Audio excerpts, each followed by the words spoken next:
Hello guys, welcome to Medicasto. I am Prince Jain. आज हम हमारे हेमेटोलॉजी में प्लेटलेट डिसऑर्डर में कंटिन्यू करेंगे हमारे वीडियो लेक्चर सीरीज को वॉन विलिब्रियन डिजीज से। वॉन विलिब्रियन डिजीज स्टार्ट करने से पहले आप मुझे सबसे पहले ये बताइए, वॉन विलिब्रियन डिजीज हम किस में पढ़ रहे हैं? डिसऑर्डर ऑफ प्राइमरी हीमोस्टेसिस में या disorder of secondary haemostasis? Yes, आपने इजीली समझा दिया कि हम sir disorder of secondary haemostasis देख रहे हैं। उसमें हमने इसके पहले haemophilia A, B and coagulation factor inhibitor को समझ लिया है। अब हम उसी में कंटिन्यू कर रहे हैं वॉन विलिब्रियन डिजीज को। बट गाइस, बहुत सारे लोगों को वॉन विलिब्रियन डिजीज समझने के बाद जब वो एमसीक्यू सॉल्व करते हैं तो उसमें ये सिंपल सी चीज वो गलत कर देते हैं। एमसीक्यू में दो ऑप्शन हैं कि von Willebrand disease is a disorder of primary haemostasis और a disorder of secondary haemostasis, तो वो डिसऑर्डर ऑफ प्राइमरी हीमोस्टेसिस पे टिक कर देते हैं, जो कि गलत है। क्यों गलत है मैं आपको अभी बताने जाने वाला। चलिए हम स्टार्ट करते हैं इसको। Von Willebrand disease, it is a genetic von Willebrand factor deficiency. Von Willebrand factor की जो डिफिशिएंसी वो जेनेटिकली है, एक्वायर्ड नहीं है। It is most common inherited coagulation disorder. Yes, definitely.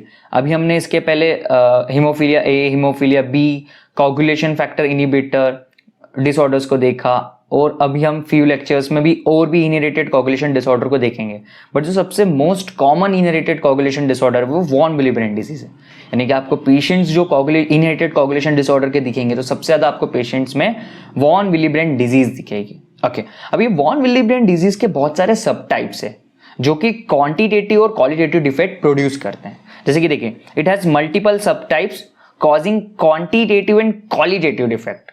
Sir ये क्या है? देखिए, मैंने यहाँ पे type 1, type 2 and type 3 von Willebrand factor disease लिख के रखा है। इसके मल्टीपल सब टाइप्स है।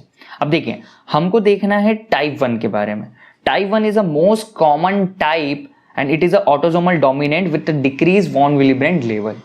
ये ऑटोसोमल डोमिनेंट डिसऑर्डर है। क्या आपको याद है हीमोफीलिया ए, हीमोफीलिया बी हमने क्या पढ़ा था? हीमोफीलिया ए, हीमोफीलिया बी हमने पढ़ा था एक्स लिंक रेसेसिव डिसऑर्डर।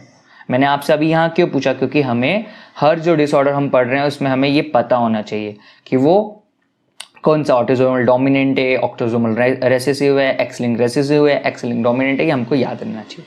ठीक है, तो मैं आपको ऐसे रिकॉल करवाते जाऊंगा आगे भी। ठीक है, सो टाइप 1 देखिए, वॉन विलिब्रियन डिजीज के 3 टाइप है, टाइप 1, टाइप 2, टाइप 3। इन 3 टाइप्स में भी सबसे मोस्ट कॉमन कौन सा है? टाइप 1। इसलिए हम यहाँ पे आज टाइप 1 को ही डिस्कस करेंगे। ठीक है, तो type 1 is a most common type and it is autosomal dominant with a decrease von Willebrand factor level. इससे हमें ये पता चल रहा है कि एक क्वांटिटेटिव डिफेक्ट है टाइप 1, जिसमें कि वॉन विलिब्रियन फैक्टर का लेवल कम हो गया है। ठीक है, type 2 is a qualitative defect, यानी कि इसमें वॉन विलिब्रियन फैक्टर का लेवल तो नॉर्मल रहेगा बट इसकी क्वालिटीज डिफर हो गई है, कुछ डिसऑर्डर्स प्रोड्यूस हुए हैं जिससे वो इंटरेक्ट नहीं कर पाएगा प्लेटलेट से। So type 2 is a qualitative defect with a normal von Willebrand factor level, while type 3 is a most severe form with a highly decreased von Willebrand factor। Severe क्यों है ये इन तीनों टाइप में? क्योंकि इसमें जो वॉन विलिब्रियन फैक्टर का level होता है बहुत ही ज्यादा अमाउंट में डिक्रीज रहता है बॉडी में, इसलिए ये मोस्ट सीवियर फॉर्म है टाइप 3। चलिए हम वापस आते हैं टाइप 1 पे, जो हमें समझना था। इसमें हो रहे थे decrease level of von Willebrand factor का लेवल डिक्रीज हो रहा है। अब देखिए, मैं आपको स्टार्टिंग में एक क्वेश्चन पूछा था कि वॉन विलिब्रियन फैक्टर डिजीज किस डिसऑर्डर में, डिसऑर्डर ऑफ सेकेंडरी हीमोस्टेसिस है या डिसऑर्डर ऑफ प्राइमरी हीमोस्टेसिस? तो आप सबने इजीली कह दिया disorder of secondary haemostasis. Done, ये सही भी है, बट इसको हम कंफ्यूज नहीं करना है प्राइमरी हीमोस्टेसिस के डिसऑर्डर से। कैसे? देखिए, जब हम इसका क्लिनिकल फीचर्स देखते हैं तो क्लिनिकल फीचर में हम देखते हैं mild mucosal and skin bleeding. और हमें याद है हमने जब डिसऑर्डर ऑफ प्राइमरी हीमोस्टेसिस देखा था उसमें क्लिनिकल फीचर्स हमें म्यूकोजल ब्लीडिंग और स्किन ब्लीडिंग के दिखे थे, और यहां हमें माइल्ड म्यूकोजल और स्किन ब्लीडिंग दिख रही है। बट ये है coagulative disorder, coagulation disorder. Coagulation disorder यानी कि डिसऑर्डर ऑफ सेकेंडरी हीमोस्टेसिस।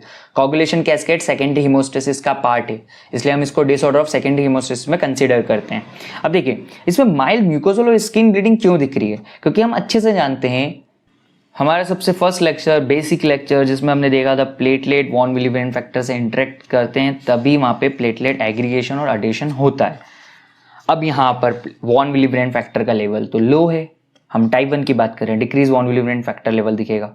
यहाँ वॉन विलिब्रियन फैक्टर का लेवल लो है जिसकी वजह से there is a impairment of platelet adhesion occurs. So platelet का एडिशन वहाँ पे हो नहीं पाएगा, और हम जानते हैं जब भी प्लेटलेट का एडिशन नहीं होगा तो उस साइड पे हमें म्यूकोजल और स्किन ब्लीडिंग दिखती है, और ये माइल्ड टाइप की है, ठीक है। तो सर फिर हम इसको डिसऑर्डर ऑफ सेकेंडरी हीमोस्टेसिस क्यों बोल रहे हैं, कोगुलेटिव डिसऑर्डर क्या है गाइस? इसका मेन रीजन है वॉन विलियन factor is a carrier for factor 8। जब हम लेफ फाइंडिंग करते हैं, कोगुलेशन डिसऑर्डर की बात कर रहे हैं, कोगुलेशन डिसऑर्डर में हम जानते हैं कि हम पीटीटी और पीटी टेस्ट परफॉर्म करते हैं। उसमें हम पता करते हैं कि क्या कोई इंट्रेंसिक पाथवे के फैक्टर में डिफिशिएंसी है, एक्सट्रिंसिक पाथवे के फैक्टर में डिफिशिएंसी है। बट यहाँ तो डिफिशिएंसी वॉन विलियन फैक्टर की, और वॉन विलियन फैक्टर हमने कोगुलेशन कैस्केड में कहीं पर भी नहीं देखा। तो हम फिर जब कोगुलेशन कैस्केड के पाथवे के रिलेटेड फैक्टर डिफिशिएंसी के टेस्ट, जो कि प्रोथ्रोम्बिन टाइम एंड पार्शियल थ्रोम्बोटाइम को जब यहाँ मेजर करते हैं, तो उनमें एक में नॉर्मल लेवल हमें नहीं मिलता है। किस में नॉर्मल लेवल नहीं मिलता है? पीटीटी, पार्शियल थ्रोम्बोप्लास्टिन टाइम यहाँ पे इंक्रीज हो गया है, और प्रोथ्रोम्बिन टाइम नॉर्मल है। इससे हमें ये समझ में आता है कि पार्शियल थ्रोम्बोप्लास्टिन टाइम जो मेजर करता था इंट्रिंसिक पाथवे के फैक्टर, यानी कि फैक्टर नंबर 12, 11, 9, 8, उनमें किसी में एक में डिफिशिएंसी हो गई है। और हम अब अच्छी तरीके से जान गए कि वॉन विलिब्रेंट फैक्टर कैरियर था फैक्टर 8 के लिए, यानी कि वॉन विलिब्रेंट फैक्टर अगर अवेलेबल नहीं होगा तो फैक्टर 8 अवेलेबल नहीं होगा।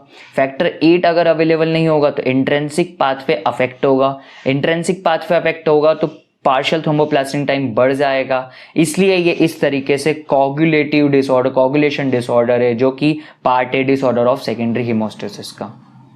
हमें क्लिनिकल फीचर देख के इसको प्राइमरी हीमोस्टेसिस का डिसऑर्डर नहीं मानना है। हमें जब लेफ्ट फाइंडिंग में कंफर्म होता है कि पार्शियल थ्रोम्बोप्लास्टिन टाइम बढ़ गया है, तो ये कॉज किसका है? Cause of the secondary haemostasis disorder, ठीक है। अब देखिए, मुझे आपको और एक्सप्लेन करना है कि वॉन विलिब्रेंट फैक्टर क्यों कैरियर है फैक्टर 8 का। देखिए, नॉर्मली फैक्टर 8 जब ब्लड में प्रेजेंट है तो उसको बाइंड करता है वो वॉन विलिब्रेंट फैक्टर से। क्यों फैक्टर 8 वॉन विलिब्रेंट फैक्टर से बाइंड करता है? क्योंकि देखिए, नॉर्मल कंडीशन में वॉन विलिब्रेंट फैक्टर से अगर फैक्टर 8 बाइंड करता है तो फैक्टर 8 की जो हाफ लाइफ रहती है वो 10 to 12 आवर्स रहती है, 10 to 12 आवर्स यहाँ मैंने मेंशन करा है। बट अगर फैक्टर 8 वॉन विलिब्रेंट फैक्टर से बाइंड नहीं करता है तो उसकी जो हाफ लाइफ है वो कम हो जाएगी, वो जल्दी डिस्ट्रॉय हो जाएगा। सो इंक्रीज पीटीडी का रीजन क्या है? It is due to decrease factor 8 half life, जो कि 2 आवर्स रह गई है। अब कोगुलेशन कैस्केड इतनी अच्छे से वर्क नहीं कर पाएगा, इसलिए यहाँ पर हमें कोगुलेशन डिसऑर्डर देखने को मिलेगा। अब आई थिंक मैंने आपको बहुत ही अच्छे से समझा दिया है। आप कभी भी इसके रिलेटेड एमसीक्यूज आएंगे जो वो गलत नहीं करेंगे, ठीक है। ओके, अब हम आगे बढ़ते हैं। हमने ये अच्छे से समझ लिया कि यहाँ हमें इंक्रीज पीटीटी देखने को मिलेगा। एक चीज़ हमें और नोट करनी है कि जब हमने प्लेटलेट एडिशन इम्पेयरमेंट देखा, यहाँ पे जब प्लेटलेट का एडिशन अच्छे से नहीं हो पा रहा है तो यहाँ पे ब्लीडिंग टाइम इंक्रीज हो जाएगा। क्या क्लॉट वहाँ पे फॉर्म हुआ? वीक वाला भी, वीक प्लग भी फॉर्म हुआ जो प्राइमरी हीमोस्टेसिस में होता था? नहीं हुआ। तो हमें ब्लीडिंग टाइम कैसा दिखेगा? इंक्रीज दिखेगा। पीटीटी इंक्रीज हो गया। प्रोथ्रोम्बिन टाइम नॉर्मल है क्योंकि एक्सटेंसिक पाथवे का फैक्टर 7 अफेक्ट नहीं हुआ है। प्लेटलेट काउंट इनमें नॉर्मल है, सिर्फ और सिर्फ उनका एडिशन नहीं हो पा रहा है। एडिशन क्यों नहीं हो पा रहा है? क्योंकि उनके एडिशन के लिए इंपॉर्टेंट है वॉन विलिब्रेंट फैक्टर, जो कि अवेलेबल नहीं है। अब देखिए, हमने ये 3 लैब फाइंडिंग्स कर ली। अब हम इस पर एक टेस्ट भी परफॉर्म कर सकते हैं, रिस्टोसिटिन टेस्ट। रिस्टोसिटिन टेस्ट को हम पहले भी पढ़ चुके हैं कि ये एंटीजन एंटीबॉडी टेस्ट है। यहां पर ये हम रिस्टोसिटिन टेस्ट में देखते हैं agglutination between the von Willebrand factor and GP1B receptor. Platelet का एग्लूटिनेशन होता है जब von Willebrand factor GP1B receptor से बाउंड करता है। अब यहां पर ऐसी कंडीशन हुई है जहां पर वॉन विलिब्रेंट फैक्टर नहीं है तो इनका प्लेटलेट का एग्लूटिनेशन नहीं होगा। So lack of the von Willebrand factor, impaired agglutination, this will leads to the abnormal ristocetin test. Simple है गाइस, अगर von Willebrand factor GP1B receptor का इंटरेक्शन हुआ तो ये टेस्ट नॉर्मल आएगा, बट इंटरेक्शन नहीं होगा जिसकी वजह से एग्लूटिनेशन नहीं होगा, सो ये टेस्ट एबनॉर्मल आएगा। क्या आपको याद है रिस्टोसिटिन टेस्ट हमने और कहां पढ़ा था? हमने इसके पहले रिस्टोसिटिन टेस्ट को बर्नार्ड सोलियर सिंड्रोम, जो कि एक क्वालिटेटिव प्लेटलेट डिसऑर्डर था, ये हम डिसऑर्डर ऑफ प्राइमरी हीमोस्टेसिस में देखा था हमने इसको। बर्नार्ड सोलियर सिंड्रोम में भी हमने एबनॉर्मल रिस्टोसिटिन टेस्ट देखा था, क्योंकि वहाँ पे GP1 रिसेप्टर की डिफिशियंसी थी। अभी हम आए हैं वॉन विलिब्रेंट डिजीज में, जहां पर वॉन विलिब्रेंट फैक्टर की डिफिशियंसी है, तो यहां पर भी एबनॉर्मल रिस्टोसिटिन टेस्ट हमें मिलेगा। चलिए आगे चलते हैं। अब हमें इन पेशेंट का ट्रीटमेंट करना है। हम क्या चाहते हैं, वॉन विलिब्रेंट फैक्टर कम हो गया है, तो वॉन विलिब्रेंट फैक्टर जो ब्लड वेसल्स में, ब्लड प्लाज्मा में उसका कंसंट्रेशन नॉर्मल हो जाए। तो हम अच्छी तरीके से जानते हैं, हमने फर्स्ट लेक्चर में देखा था कि von Willebrand factor is derived from Weibel Palade bodies of endothelial cells. जो एंडोथेलियल सेल्स है, इनके अंदर वेबल पेलेट बॉडीज, और यहाँ से वॉन विलिब्रेंट फैक्टर रिलीज हो सकता है। और कहाँ से हो सकता है, alpha granules of the platelet and megakaryocytes. तो हमें इसी मेथड को यूज करना है, यहीं से वॉन विलिब्रेंट फैक्टर को रिलीज करना है इस ब्लड वेसल में। जब ये ब्लड वेसल वॉल यानी कि एंडोथेलियल सेल में है, प्रेजेंट है, ब्लड में इसका कंसंट्रेशन कम हो गया है वॉन विलिब्रेंट फैक्टर डिजीज में, तो हमें यहां से इसको रिलीज करवाना है ताकि इसका लेवल जो ब्लड में है वो नॉर्मल हो जाए। इसलिए हम यूज करते हैं ड्रग डेस्मोप्रेसिन। डेस्मोप्रेसिन का फंक्शन क्या है, वो वेबल पेलेट बॉडी पे एक्ट करेगी और वॉन विलिब्रेंट फैक्टर को रिलीज करवा देगी। अब मेरा क्वेश्चन आपसे ये है कि डेस्मोप्रेसिन कैसे एक्ट करती है वेबल पेलेट बॉडीज पे। तो इसका रीजन है कि desmopressin is an ADH analogue. ADH analogue है, वो स्टिमुलेट कर सकते हैं वेबल पेलेट बॉडीज को, जिसकी वजह से वॉन विलिब्रेंट फैक्टर रिलीज होगा और उसका कंसंट्रेशन नॉर्मल हो जाए। ओके, हम इस मेथड को भी यूज कर सकते हैं। एंड सेकेंडली, पेशेंट आपके इमरजेंसी कंडीशन में आपके पास आया है, हमारे पास इतना टाइम नहीं है कि उसमें डेस्मोप्रेसिन हम उसको दे, पर जब डेस्मोप्रेसिन जाके एंडोथेलियम सेल पे एक्ट करेगा और इसमें थोड़ा टाइम लगेगा, और वो अगर इमरजेंसी कंडीशन में आया तो हम उसको क्रायोप्रेसिपिटेट ट्रीटमेंट दे सकते हैं। क्रायोप्रेसिपिटेट क्या होता है, लास्ट लेक्चर में हमने देखा था क्रायोप्रेसिपिटेट में वॉन विलिब्रेंट फैक्टर का लेवल बहुत ही ज्यादा होता है, इसलिए हम फ्रेश फ्रोजन प्लाज्मा नहीं देते हैं, क्रायोप्रेसिपिटेट देते हैं वॉन विलिब्रेंट फैक्टर डिजीज में। सर आप ये लास्ट लेक्चर में भी बताया था, अभी भी बता रहे हो, बार बार आपको बताऊंगा ये चीजें, तो आपको यहीं रिवीजन होगा और आपको लेक्चर के दौरान ही आपको ये अच्छे से याद हो जाएगा। सो डोंट वरी, लेक्चर थोड़ा सा एक्सटेंड होगा, टाइम लगेगा, बट आपको ये चीजें यहीं याद हो जाएगी। यहाँ पे भी मैंने मेंशन करके रखा है कि cryoprecipitate is rich in factor 1, 8, 13 and von Willebrand factor. तो हमने समझ लिया है treatment of the von Willebrand disease. Left finding में हमने देखा, लेफ्ट फाइंडिंग में आपको याद रखना है क्या क्या चीजें इंक्रीज हो रही है। ब्लीडिंग टाइम इंक्रीज हो रहा है क्योंकि प्लेटलेट एडिशन नहीं हो रहा है, प्लेटलेट का काउंट तो नॉर्मल है, कंफ्यूज मत होना। इंक्रीज पीटीटी क्यों इंक्रीज हो गया, क्योंकि फैक्टर 8 की हाफ लाइफ डिक्रीज हो गई, वॉन विलिब्रेंट फैक्टर है नहीं इसलिए। सो वॉन फैक्टर 8 अवेलेबल नहीं है, इंक्रीज पीटीटी। एंड हमने आज टाइप 1 वॉन विलिब्रेंट फैक्टर देखा, जो कि मोस्ट कॉमन टाइप है, ऑटोसोमल डोमिनेंट है। इस पे बहुत बार क्वेश्चन पूछा गया है। सो यहाँ पर हमें वॉन विलिब्रेंट फैक्टर का लेवल डिक्रीज मिला। So it is an autosomal dominant disorder. सबसे पहले आप इसका आंसर कमेंट बॉक्स में मेंशन करेंगे, देन इसका एक्सप्लेनेशन देखेंगे। Partial thromboplastin time is prolong in which of the following. हमें पता है पार्शियल थ्रोम्बोप्लास्टिन टाइम कब इंक्रीज होता है, जब इंट्रिंसिक पाथवे के क्लॉटिन फैक्टर की डिफिशियंसी होती है। चलिए देखते हैं। हीमोफीलिया ए, हाँ इसमें फैक्टर 8 की डिफिशियंसी होती है। क्रिसमस डिजीज जो कि हीमोफीलिया बी है, जिसमें फैक्टर 9 की डिफिशियंसी होती है। वॉन विलिब्रेंट फैक्टर डिजीज, इसमें फैक्टर 8 की डिफिशियंसी हो जाती है क्योंकि फैक्टर 8 का हाफ लाइफ डिक्रीज हो जाती है।